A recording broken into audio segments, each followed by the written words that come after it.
There's a new world that is awakening right now. The realization of anyone requiring healing comes from pain is a very good guide because it tells you what you're doing wrong with yourself. But we are so comfortable with the discomfort of life that we don't want to let go of.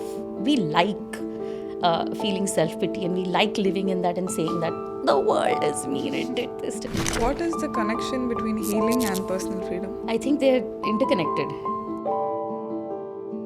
Honestly, I'll tell you, success is a trauma response. Trauma starts with our parents basically for a lot of people. So how can a person who's going through emotional trauma because of their parents deal with that situation? Wow, that's going to be so difficult and so many people I know are facing this already. Thank you for asking this. So here's the reality of our life, right? You come for the party tomorrow and you'll say, I'll try. What do you actually mean? I might not come. We're just making fools of ourselves when we say, I'm trying. No, I'm not trying. I'm addicted to my trauma. I'm not trying. They're just not aware of the fact that they're addicted to their pain. It fills a void that they want filled. They just don't know what that void is.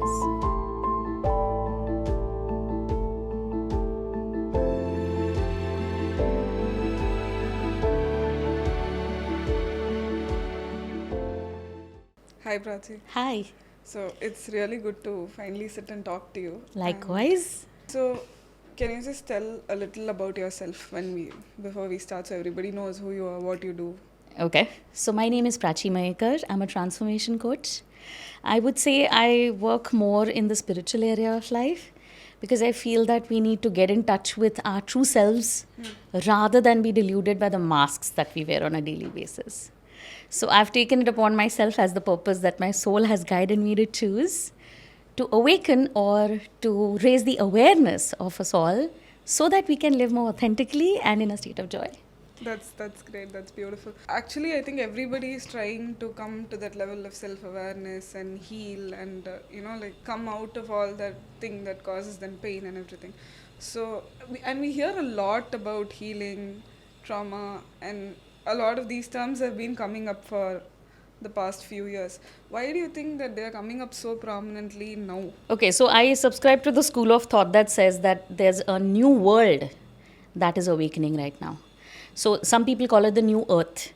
And for me, what it means essentially is this, that we are so tired of our own bullshit, of all the crap that we have put not just ourselves but also the planet through. Yeah. And I think we're just realizing that none of the ways that we've chosen to live are sustainable. And I'm not just saying ecologically or environmentally, I'm saying even emotionally or spiritually or physically, it's not sustainable. So I think that's why this mass awakening, so to speak, may be happening. And I'm just happy that it's happening and that we are all a part of it. Because imagine we are at such a beautiful point in time to be at the cusp of super fast, like lightning speed, technological advancement and be bringing back ancient wisdom. So, we've got the best of both worlds. So now I think is the best time to be alive. So for people who don't really know what is healing and why is it important for everybody to heal? Okay. All right. So what is healing? Healing is essentially if you get a wound and it has to go back to its original state, be it your skin, anywhere in your body, like anywhere physically. When it heals, it becomes whole again. So the idea of healing emotionally, spiritually, mentally also is the same, that we go back into our state of wholeness again. But what I feel we need to realize is that healing doesn't happen by going back to who you used to be. It happens by breaking down and reassembling your pieces into a new form. Because once you've healed, there's a newer version of you. Yeah. Every time you face a trauma or a challenge, it has woken up a strength in you, beautiful qualities in you that you probably didn't realize you had. And now if they have come to the fore, you are a different individual. And that, I think, is the healing journey. And I don't think we are ever done with healing. I think because, it's like this. Now, you take your car out of the showroom, it is going to go through, bumps on the road. It is going to get hit by other drivers. And so essentially, once you start functioning in life, getting hurt or getting damaged in some way is inevitable because you're running. You're out there in the world. So healing is a constant journey. It's a part of our journey, and I think if we just remember that it's not, oh my God, I'm done healing and I can never be damaged again. It doesn't happen. Just be prepared to work on yourself consistently, so that you're ready for the next level of life. Because the more we heal, the larger our life expands, and the more beauty of our existence comes into our experience. So yeah. So to understand or to even get started on this journey, I need to like accept that okay, there are some parts of me that has to heal, right? So let's say that would be my first step. But after that, how do I really begin healing? Like, what can I do? Okay, what a great question. So here's the thing. The realization of anyone requiring healing comes from the pain that you feel. So if you're hurting somewhere, it is evidence that you're in need of healing. Pain is a very good guide because it tells you what you're doing wrong with yourself. Yeah, it's not about anybody else. It's about you. Right? So if I'm hurting somewhere, it's telling me, dude, the choices you made here are not good for you. You need to change them. So that's the beginning of my healing journey. Now, the moment that I take the onus, I take the responsibility of the choices that I'm making for myself, I have taken my power back from the world. I have stopped saying, you hurt me, you made me feel bad, you did this to me, because of you I'm like this. I've stopped saying that. And the moment I have started to say that it's my responsibility to heal myself and feel better, now my healing journey is half done. Because I've already begun walking on the path of self-restoration. So I think the starting point, like you asked, needs to be recognition of pain. Like acknowledge that this thing hurts me or this thing makes me unhappy. It causes pain somewhere. Most of us are living in denial. Yeah. We're in pain. But we are so comfortable with the discomfort of life that we don't want to let go of addiction to sadness, addiction to depression, despair. We like feeling self-pity, and we like living in that and saying that the world is mean, it did this. But that's not how it works, right? So recognizing that, hey, this doesn't go down well with me, this is hurting me, I need to heal this. And then taking responsibility that you're in charge of your healing process, nobody else is. I think that would be the right way to start. I think that's very important because at some point we feel like we need people to heal. Like there needs to be somebody who's there who's supporting me, only then I can heal. But then that's not how it works. You need to heal on yourself. Yeah, I mean, you need to work on yourself. It's nobody else's job. But asking for a support system, yes, please do. Please do.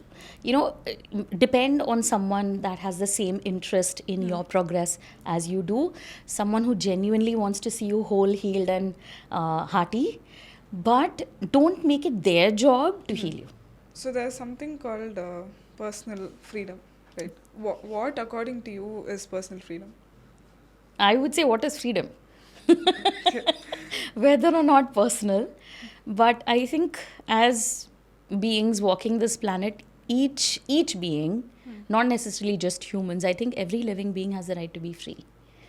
To choose how they want to live, so long as they're not causing self-harm and harm to another person or another being. I think that would be freedom of choice, which we all have, right? But without realizing, we force ourselves into the mold of conditioning, programming that has been passed down to us, not for decades, but for centuries, that we don't pause to question whether this is serving me, whether this is working for me, whether this makes sense today or not. That is where personal freedom is lost. So I think to answer very specifically what is personal freedom would be out of awareness, higher level of awareness. Like I always say, awareness changes everything, ACE mindset, to realize that I have the right to make a choice here, whether or not it aligns with somebody else. That I think would be personal freedom. What is the connection between healing and personal freedom? I think they're interconnected, because unless you're making choices that are right for you, your healing will be, it'll get stopped. Because your healing is entirely dependent on the choices that are right for you. We spend most of our lives making choices that are right for people that we love, people that we want to please, people who are in authority. And then we wonder, why are we so damaged? Why do I hurt so much? Why does this not feel good? Well, I'm not healing because I'm pleasing everyone else without thinking about what it does to me. So making somebody else's happiness your priority by sacrificing your own would be the opposite of healing. Right? Yeah. So if you really want to heal, then make choices that are good for you. Start there. And then you will realize that the world aligns itself around you, because the moment you start choosing you as someone who deserves the same love, same happiness that somebody else, you're giving somebody else, that somebody else starts to give it to you in return. So it's a very beautiful connection between choosing your personal freedom and healing taking place. So that was very beautiful, like very insightful. It's something very simple, but I think we don't realize it much, right? So now let's talk about trauma. Okay. There is this, I don't know if it's a misconception, but people always think that trauma is something that comes only from extreme events. Like you need to have gotten very badly physically hurt or very badly emotionally hurt to have experienced trauma. Do you believe it's the same? No, I'm in complete agreement with you, Dipti. I don't think trauma is only when there are extreme events. I think anything small can also be traumatic if it happens on a regular basis. You know, for example, as a child, if there are 3 children in the household and one is always neglected, not out of choice, but happens, middle child is not getting any, because the younger one is a brat, the elder one is a good boy. Middle one is not getting any attention. Imagine how traumatic for that little one to be invisible to his loved ones. And for the parents to have missed it even by mistake. That's trauma. So it doesn't really have to be a very extreme, like highly damaging, like you put it. I do agree that's not the case. And that's why I think it's difficult to catch trauma. Because we don't know what damaged us. Yeah. It is so everyday. It's happening in everybody's house. To big deal. Yeah. It is a big deal. Because it shows up in my personality later. So I'm going to say something which is a little controversial or scandalous, but honestly, I'll tell you, success is a trauma response. Okay. If you look at any personality that's immensely successful, something happened where they had this innate desire to go above and beyond what's normal. Yeah. It's not a negative thing, it's an observation, right? I'm not making a negative judgmental comment. I'm just observing the fact that success, your personality is a trauma response. So we're just doing our best to cope with or find our own ways to keep ourselves whole in what we perceive as damaging to us. You know, so yes, you got it correctly. Trauma is not essentially only the extreme. It can be something really small that we miss. Yeah. And there is also like a lot of people, they are in denial. They don't want to accept that something bad has happened to them or something Very has true. traumatized them. So let's say there's a child who's gone through a lot of stuff at home with the parents, and that person is not ready to accept that that has happened to them. How do you think it is going to affect them in their life? Wow. So here's how it is. Okay, so I'll give you a personal example that will definitely help. So I was dating this guy in my 20s, and he was initially verbally abusive, then he became physically abusive. And when you're in a relationship with an abusive person, every time they say, I'm really sorry, I will not do it again, I love you so much. And your heart goes, yes, he does love me, he won't do it again. You normalize the abuse. So when you are in that situation and you are constantly telling yourself, listening to them, reassuring you that they will not repeat it, you're normalizing the situation. No, now you've taken away the damage that abuse is causing. You've taken that pain away. And instead, you've minimized it. And instead, you've glorified or magnified that one statement that says, I won't do it again. So many of us are doing it based purely on this ridiculous, childish hope that it is true. So realizing that if you're in pain, or like I was in a state of fear around him, like my stomach would be in knots, and if his voice went up, like if his volume was a little higher, my entire body would start to shiver because I didn't know what was coming. Right? So had I had ace mindset then, had I had that level of awareness that said, dude, what are you doing? Like, what is this? You know, like cringing and moving away from someone that you say you love, I would have immediately walked. But I didn't have the awareness. I was like a lot of people in the dark. Now I understand it.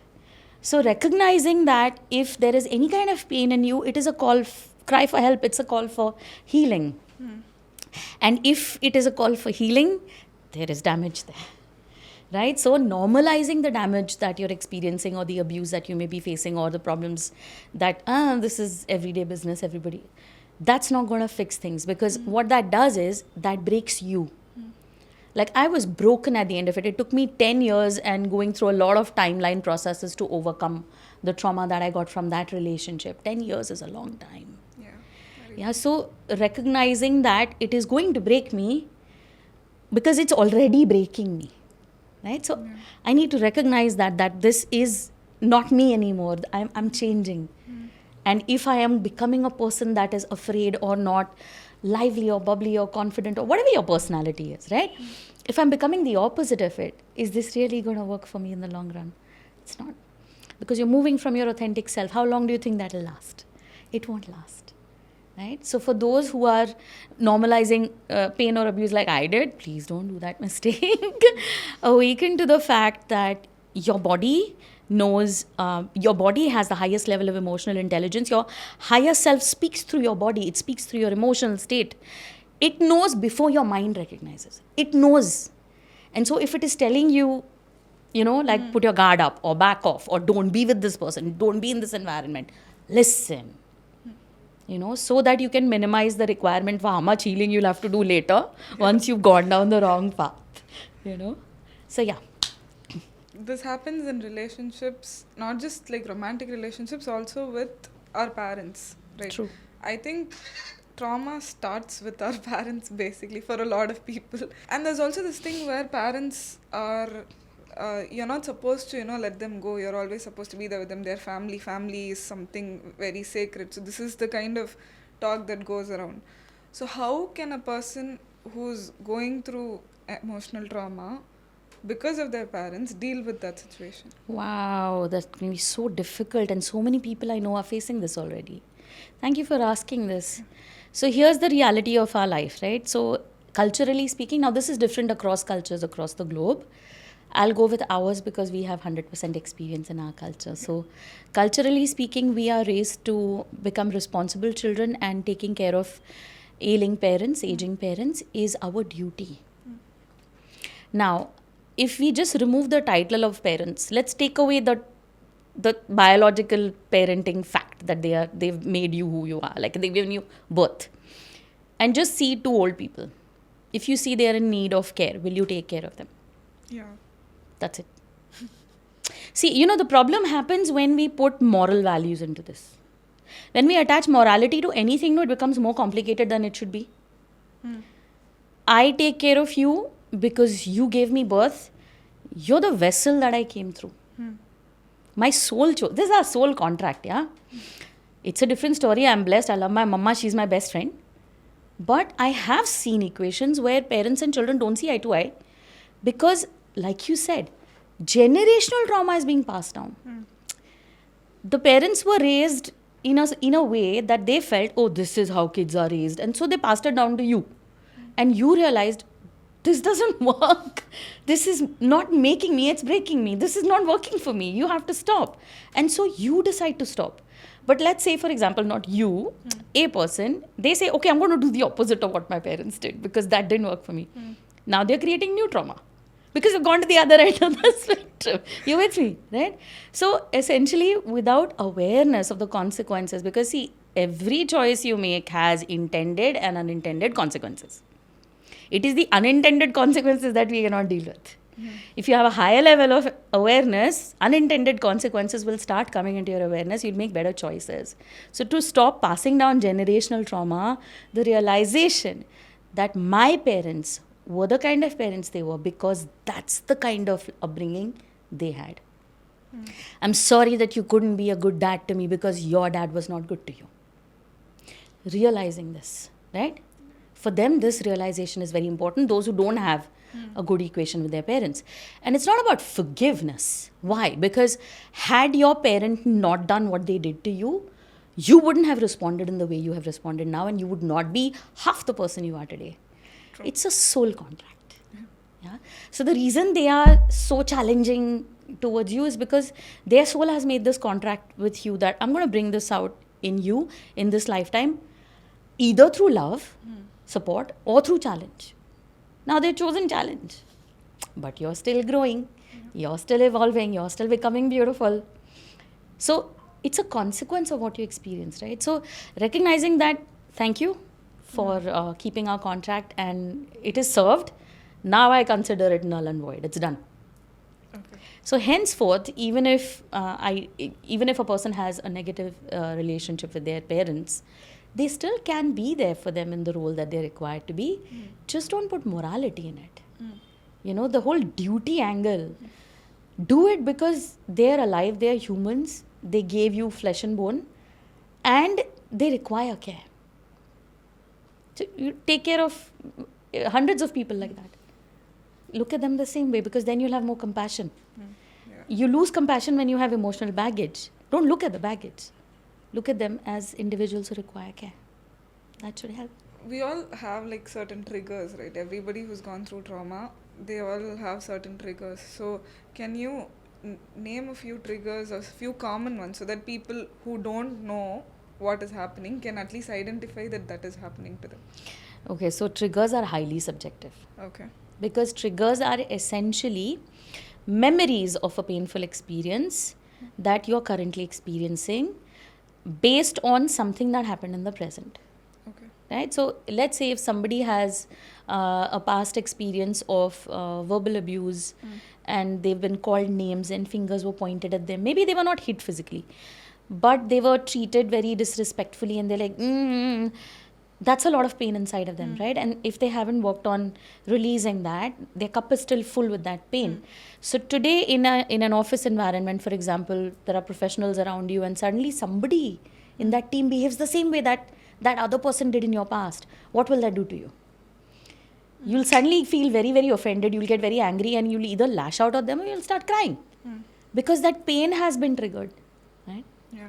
So triggers are extremely subjective, but becoming aware of the fact that if I have a negative emotional reaction to my present, it has nothing to do with the present. Okay.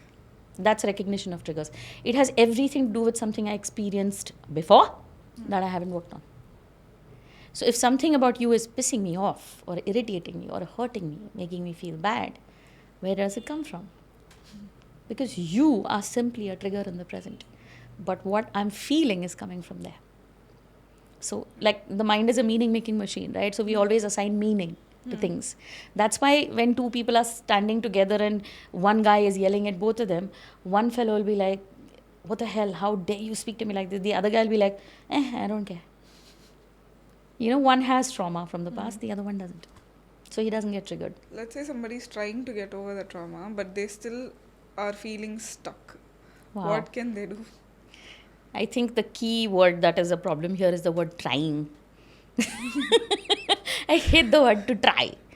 Because try opens the possibility of not being able to achieve it. When somebody asks you, will you come for the party tomorrow? And you'll say, I'll try. What do you actually mean? I might not come. We're just making fools of ourselves when we say, I'm trying. No, I'm not trying. I'm addicted to my trauma. I'm not trying. How can I know that I'm addicted to my trauma? Because you're comfortable in feeling the pain. You feel... It's like this. If I take away... For some people who have a story that they are repeating consistently, I was abused in my past. I am defined by it. I was also abused. I'm not saying that, only for people who... I have also been through trauma. But if I'm letting that incident define me today, if that story is taken away, who am I? If I take away your entire story of victimization, who are you? You have no personality then. So people are afraid at a very deep level. They are not aware of it. They are not doing this deliberately. They're just not aware of the fact that they're addicted to their pain. Because the pain gets them attention. It gets them sympathy. It fills a void that they want filled. They just don't know what that void is. Every single addiction we have is coming from isolation. It is not coming from a substance, right? It's not the cigarette or the alcohol or the whatever it is, or even scrolling. It's not the item outside of you. It is something inside of you. You're disconnected from emotional connections with people, emotional closeness. You don't have it. And that isolation is a consequence of that story that a person keeps repeating. That I went through, you don't know what it means. You don't know what it feels like. Have you heard this? Yeah. Yeah, they'll say this a lot. Because they want to stay in that state, unfortunately, without realizing, but they want to stay in that state because that gets them attention, affection, importance, empathy, sympathy. So it's making them feel important. Actually, yeah, I've heard a lot of people say that. And also, there's this thing where, so this one statement is very common. I'll just say that to you. When something doesn't happen, or when somebody is happy and they just go, okay, I'm too happy, something bad is going to happen. Yes, and something bad happens. I've so heard they it. think that they're right, but that's not how it works, right? Yes. Okay, so fear is a self-fulfilling prophecy. So is faith. So the sooner you shift from fear to faith, you've got to shift your gears. Nobody can do it for you, right? So when I say, oh my God, everything is so beautiful, I'm a little worried that it'll collapse. Now I have started vibrating. From here, I have come down to this frequency. And I'm genuinely feeling it. I'm so authentic here rather than here that everything that aligns with this is coming into my existence. And then when it happens, I end up saying, see, I told you. I told you it was going to go wrong. You're an idiot. You only made it happen.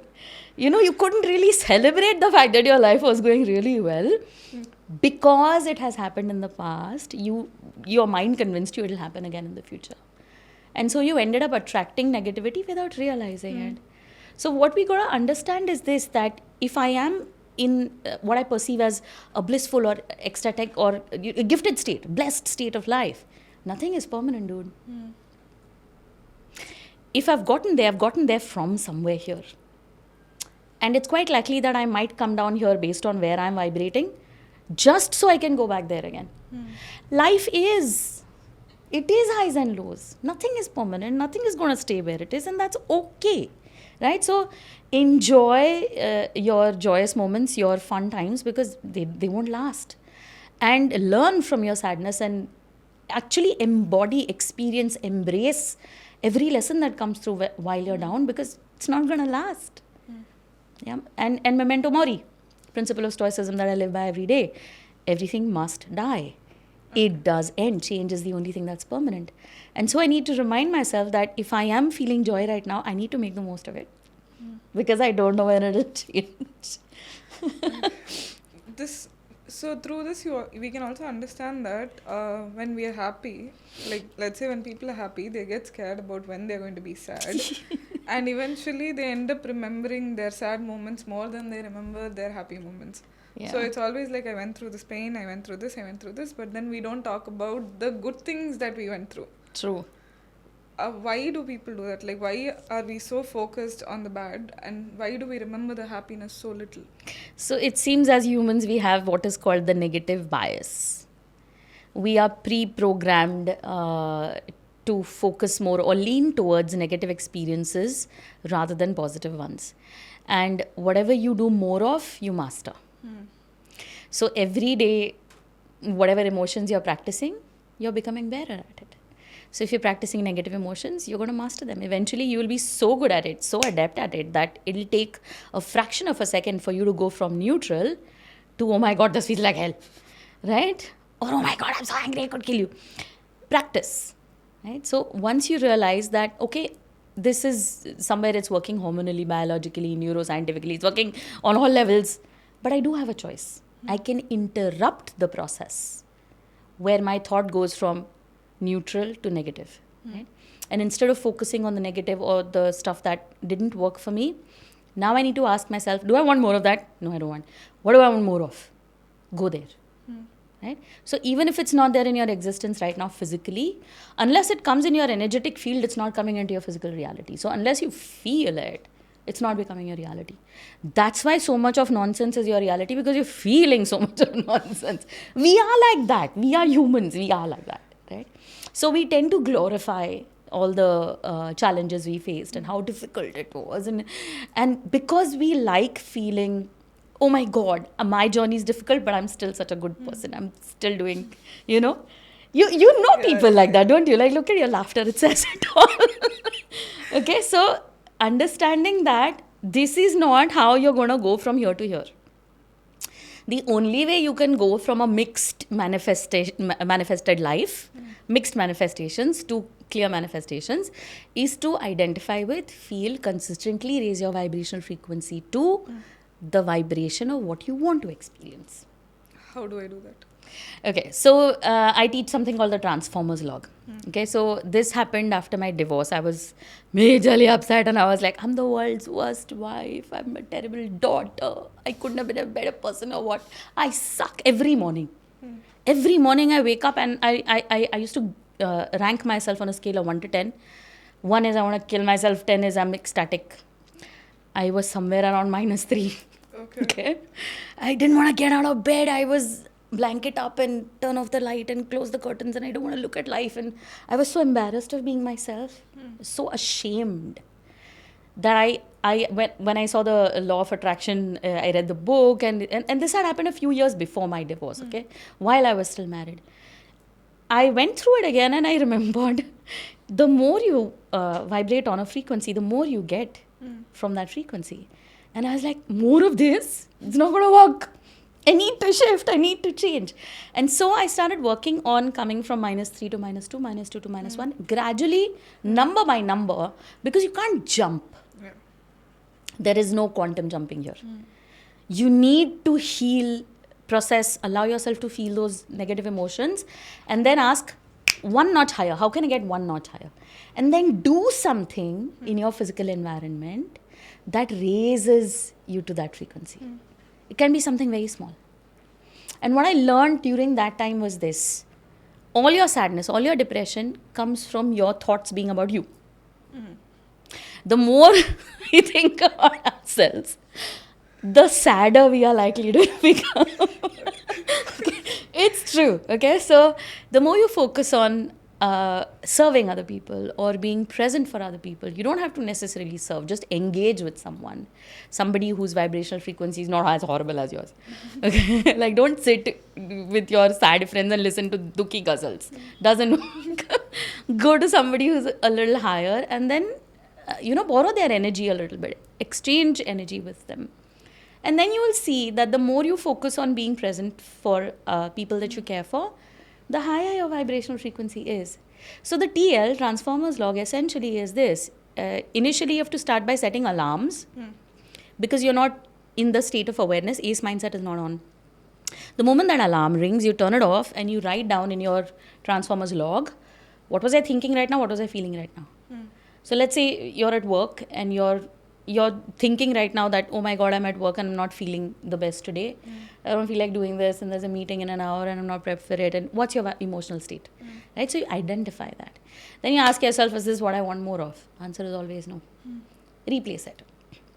Right? So now you replace it with, you allow yourself to feel that. Acknowledge, I feel like crap. Yay. Now what do I want to feel like? Yeah, I don't want to feel like crap. I want to feel good. Okay. So what am I going to do in the meeting? What's my contribution? What benefit or value am I adding to those around me? Focus on that and then put that down, that this is what I want to feel. Do something in your physical environment that helps you feel that. So the TL alarms go off multiple times in the day, 2.5 to 3 hour windows. Initially, for the first week, you need to set the alarms because you'll be amazed how often your mind goes back to trauma. How often it goes back to open loops and crappy thoughts. Yeah, you will see a pattern in your log. You can actually draw an emotional graph. Like my graph was always here. Okay. My emotional graph was never like this. After 2 weeks, 3 weeks of practicing the TL, I started noticing that my emotional graph is going up. Which means every time the alarm rings, I'm on a 5 or I'm on a 6. That was amazing for me. Coming from a -3, that was amazing. And the more I filled my life with simple, like people say practice gratitude. When you're feeling like crap, no, you can't practice gratitude. Yaar. It becomes difficult, It's like you're just sitting there saying, and thank you for this. You don't mean any of it, right? So then do something that somebody else will be thankful for. Then you will say thank you for their thank you. Do it, because sometimes changing your emotional state is more difficult. In fact, it's always more difficult to change your emotional state first. Change your physical state. You know, do 100 jumping jacks, dance for 5 minutes, play with kids, pets. Raise your vibrational frequency and then see how consistently you'll go up. So yeah, I'll definitely recommend the Transformers log because it helped me get out of depression post-divorce. It's very simple. I think anyone can do it. Very, very simple. Just not easy because when you're at work and the alarm goes off, you're like, eh. Yeah, what are you doing? I'm in a meeting. But you've got to work on yourself. Yeah. Nobody else can do it for you. And then after a week, you won't need the alarms. I promise you. You won't need It's them. always that initial start which feels difficult. Ignition trouble. Yeah.